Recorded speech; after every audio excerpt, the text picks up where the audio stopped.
Bom dia, galerinha do YouTube.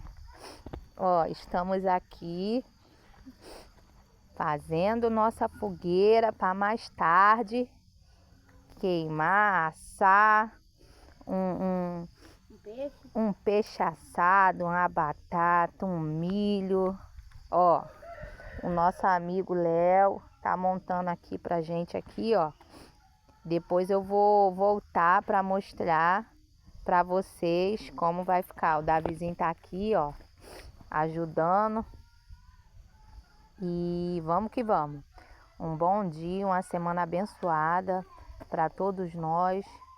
Que o nosso Deus e Pai esteja presente em nossas vidas, em nossos corações, na nossa mente, nos guiando e nos dando uma semana abençoada debaixo da proteção dele.